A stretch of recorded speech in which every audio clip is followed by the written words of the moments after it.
Hello, कैसे हो आप सब। आज जो मैं आपको बताऊंगी, फर्स्ट चैप्टर मैंने आप लोगों को पूरा करा दिया था, ठीक है। बट उसमें एक टॉपिक था जो रह गया था, वो था बैलेंस का, इक्वेशन बैलेंस करना। वो मैंने नहीं सिखाया था। साबरीन ने बीच में मुझसे पूछा भी था कि दीदी इक्वेशन बैलेंस करना सिखा दो, वो नहीं आ रहा, ठीक है। तो इसी से आपका फर्स्ट चैप्टर पूरा भी हो जाएगा। तो आज मैं इक्वेशन बैलेंस करना सिखाऊंगी, ठीक है। पहले सुन लो कि करना क्या क्या है। इसे हिट एंड ट्रायल मेथड कहते हैं, ठीक है। हिट एंड ट्रायल, हिट करते रहते हैं हम, उसको ट्रायल करते रहते हैं। इसके जो 5-6 स्टेप है जिसमें हम इक्वेशन को बैलेंस करते हैं। सबसे पहले जो भी हमें इक्वेशन बैलेंस करनी है उसे लिख लिया।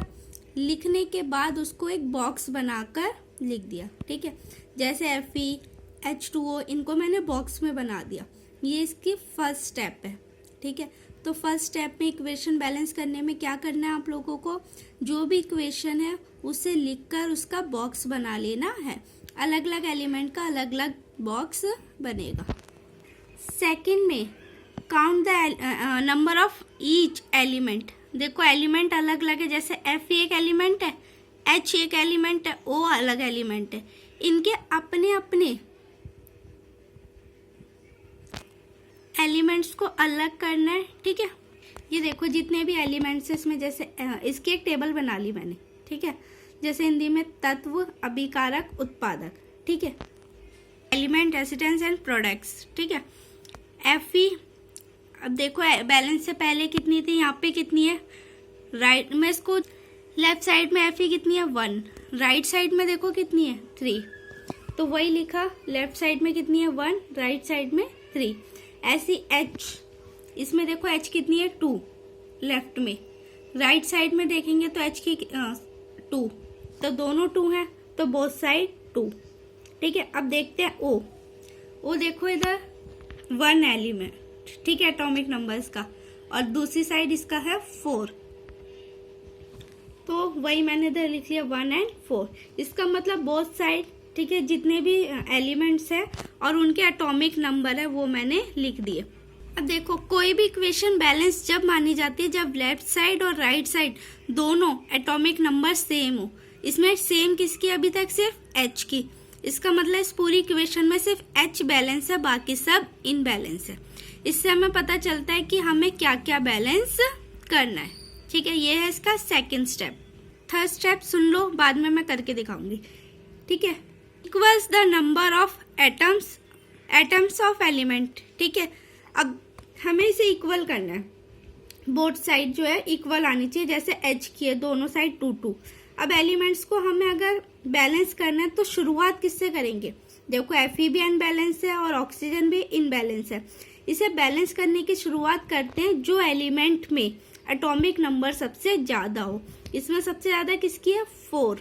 इसका मतलब हम शुरुआत कहाँ से करेंगे, 4 से, ठीक है। याद रखना आप लोगों को इक्वेशन बैलेंस करनी है तो सबसे पहले वो करोगे जिसका एटॉमिक नंबर, परमाणु संख्या सबसे ज्यादा जिसकी होगी उसको सबसे पहले आप संतुलित करोगे, ठीक है। तो परमाणु संख्या इसमें सबसे ज्यादा किसकी है 4 की, तो जिसकी परमाणु संख्या एटॉमिक नंबर सबसे ज्यादा जिसकी है उसको हम सबसे पहले बैलेंस करेंगे। पहले मैं सारे स्टेप बता रही हूँ आपको, ठीक है। फिर फोर्थ में ट्राई करते हैं इक्वलाइज ऑल द एलिमेंट्स। हम देखते हैं कि सारे एलिमेंट्स इक्वल हो गए हैं या नहीं। इसमें हम बेसिकली सीखते हैं पूरा बैलेंस करना, वो मैं भी आपको बताऊंगी। फिफ्थ में उसकी जो स्टेट्स है, उसकी जो अवस्था है वो लिखते हैं। जैसे वो सॉलिड है, लिक्विड है, गैस है, ठीक है। और इनके पूरी नहीं लिखते, जैसे सॉलिड है तो उसके लिए पूरा सॉलिड नहीं लिखेंगे, ठीक है। ब्रैकेट में S लिखेंगे, ठीक है। तो ये 5 इसके स्टेप्स थे इसको बैलेंस करने के। अब मैं एक इक्वेशन आपको बैलेंस करके दिखाती हूँ। देखो मैंने सबसे पहले सिंबल लिख लिए कि किसके क्या सिंबल है, ठीक है, जो आपको आगे यूज होंगे। सबसे एंड में यूज होना, अभी नहीं होना, ठीक है। अब देखो हमारी ये देखो इक्वेशन है Fe प्लस H2O, ठीक है, एरो Fe3OH4H2, ठीक है। अब सबसे पहले फर्स्ट स्टेप में क्या है, बॉक्स, ठीक है। मैंने इसका बॉक्स बना लिया, ठीक है। उसके बाद इसके elements left side and right side किसके कितने कितने इसके एटॉमिक नंबर है वो लिख दिया। Fe के कितना है, H का कितना है, O का कितना है, ठीक है। ये हो गया हमारा फर्स्ट स्टेप कंप्लीट। पे आपको याद क्या क्या रखना है, हम इक्वेशन बैलेंस जब भी मानते हैं जब लेफ्ट साइड और right side atomic number same हो, परमाणु संख्या सेम हो। तो यहाँ पे सेम किस किस की है, सिर्फ हाइड्रोजन की। ठीक है, तो Fe और O जो है इन असंतुलित है। के लिए मैंने हिंट के लिए यहाँ पे लिख दिया, सबसे ज्यादा एटॉमिक नंबर होगा उसको सबसे पहले हम बैलेंस करेंगे। इसका मतलब O को, अब मैंने O ले लिया एलिमेंट, ठीक है, लेफ्ट साइड कितना था 1, ठीक है, राइट साइड कितना था 4। इसमें जो होता है इसमें ये सबसे सिंपल है, इसमें जो भी चीज अनबैलेंस है ना, दूसरी साइड जितनी है उतने से ही वो मल्टीप्लाई हो जाती है। ठीक, देखो एक साइड 4 है, एक साइड 1, तो 4 को 1 से मल्टीप्लाई कर दिया, 4 1 जा 4। ठीक है, तो लेफ्ट साइड वाले को राइट साइड वाले से मल्टीप्लाई कर दिया, L/R कर दिया, तो कितना आ गया 4। इसका मतलब ऑक्सीजन दोनों साइड इक्वल हो गई, 4 4। ठीक है, सभी में ये ऐसे ही करना है। अब देखो मेन बात है, तुमने इसे बैलेंस कर लिया। ठीक है, जो एलिमेंट था जो एक्स्ट्रा दे रखा था उसको उसी से मल्टीप्लाई कर दिया, एक 1 थी एक 4 थी, तो 1 को 4 से मल्टीप्लाई कर दिया, दूसरा भी 4 हो गया। सब में ऐसे ही करना है आपको। अब देखो ये जो न्यू एलिमेंट आया 4, ठीक है, अब इसको आप अपनी इक्वेशन में लिखोगे कैसे, ये देखो। पहले आपकी इक्वेशन क्या थी, ये Fe था, ठीक है, उसको बॉक्स में रखा था, H2 बॉक्स वाला देखना आपको। ठीक है, और यहाँ पर O की 4 थी। ठीक है, अब हमने O की, यहाँ भी लेफ्ट साइड भी O की 4 है और राइट साइड भी O की 4, तो अब इसे हम लिखेंगे कैसे।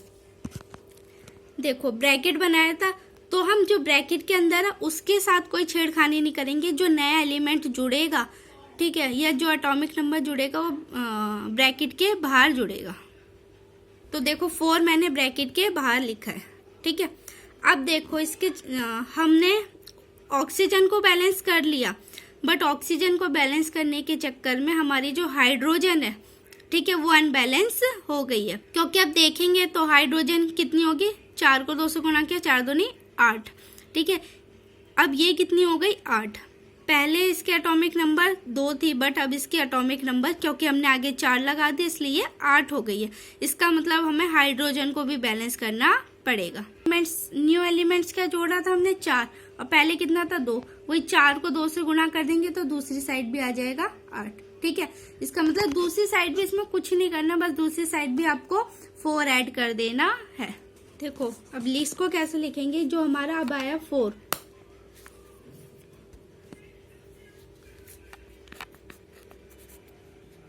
ये ब्रैकेट में था, जो नया 4 लिखेंगे वो इसके बाहर लिखेंगे। ठीक है, तो देखो यहाँ पर भी 8 था, अब यहाँ पर भी 8 हो गया। ऐसे लास्ट वाली Fe को भी 3 को 3 से गुणा कर देंगे तो दूसरी साइड भी 3 आ जाएगी। ठीक है, देखो 3 को 3 से गुणा कर दिया, लेफ्ट साइड भी इसमें 3 आ गया। ठीक है, यहाँ पे 2 को 2 से मल्टीप्लाई किया तो उधर भी 8 आ गया था। ठीक है, ऐसे हमारे सारी इक्वेशन जो थी इसमें एलिमेंट थे वो बैलेंस हो गए। बोला क्या अपनाया हमने, L/R, लेफ्ट साइड वाले को राइट साइड वाले से मल्टीप्लाई कर दिया तो दोनों इक्वल हो जाएंगे। देखो एंड में एक बार दोबारा एलिमेंट्स टेबल बनाएंगे देखने के लिए कि हमारी बैलेंस है या नहीं। अब देखो Fe कितनी है 3, लेफ्ट साइड भी 3 है, राइट साइड भी 3 है। ठीक है, H लेफ्ट साइड भी 8 है, राइट साइड भी 8 है, O दोनों साइड 4 है। अब इस एलिमेंट को हमने पूरा लिखा कैसे, ये हमारी बैलेंस इक्वेशन है। ठीक है, Fe3 4 H2O, ठीक है, Fe3 O4, ठीक है, और 4 H2। अब लास्ट में जो मैंने 5th स्टेप बताया था, इन सब के साथ इनकी फिजिकल स्टेट्स भी लिखते, भौतिक अवस्थाएं लिखते हैं कि ये सॉलिड है, लिक्विड है या गैस है। ठीक है, जैसे Fe सॉलिड है तो उसके साथ S का सिंबल लगा दिया। ठीक है, H2 है लिक्विड है तो L का लगा दिया। ठीक है, तो इसके साथ सबके सिंबल लगेंगे। FeO4 में मैंने लगाए नहीं, इसमें भी सॉलिड आएगा। ठीक है, और 4H2 में गैस, तो इन सब के साथ इनका सिंबल लगा दिए। अब देखो इक्वेशन को हमें बैलेंस करना जरूरी क्यों होता है, तुम लोगों ने 9th में पढ़ा है ना, द्रव्यमान संरक्षण का नियम, law of conservation of mass, law of conservation of mass. ठीक है, कि केमिकल इक्वेशन में, ठीक है, मास को ना तो हम क्रिएट कर सकते ना ही डिस्ट्रॉय कर सकते, तो हमारा जो मास नंबर होता है वो सेम रहता है एलिमेंट्स का, इसलिए यहाँ पे दोनों साइड, लेफ्ट साइड हो या राइट साइड हो, ठीक है, केमिकल इक्वेशन के दौरान जो हमारे एटॉमिक नंबर है वो सेम रहनी चाहिए। अब देखो आप लोगों के लिए मैंने Mg+O2, ठीक है, एरो MgO, ये अनबैलेंस है, इसे बैलेंस करके अभी तुम लोग मुझे सेंड करोगे, ठीक है। फिर इसको दोबारा मैं बैलेंस करना सिखाऊंगी, इससे आपके जो डाउट होंगे वो सारे क्लियर हो जाएंगे।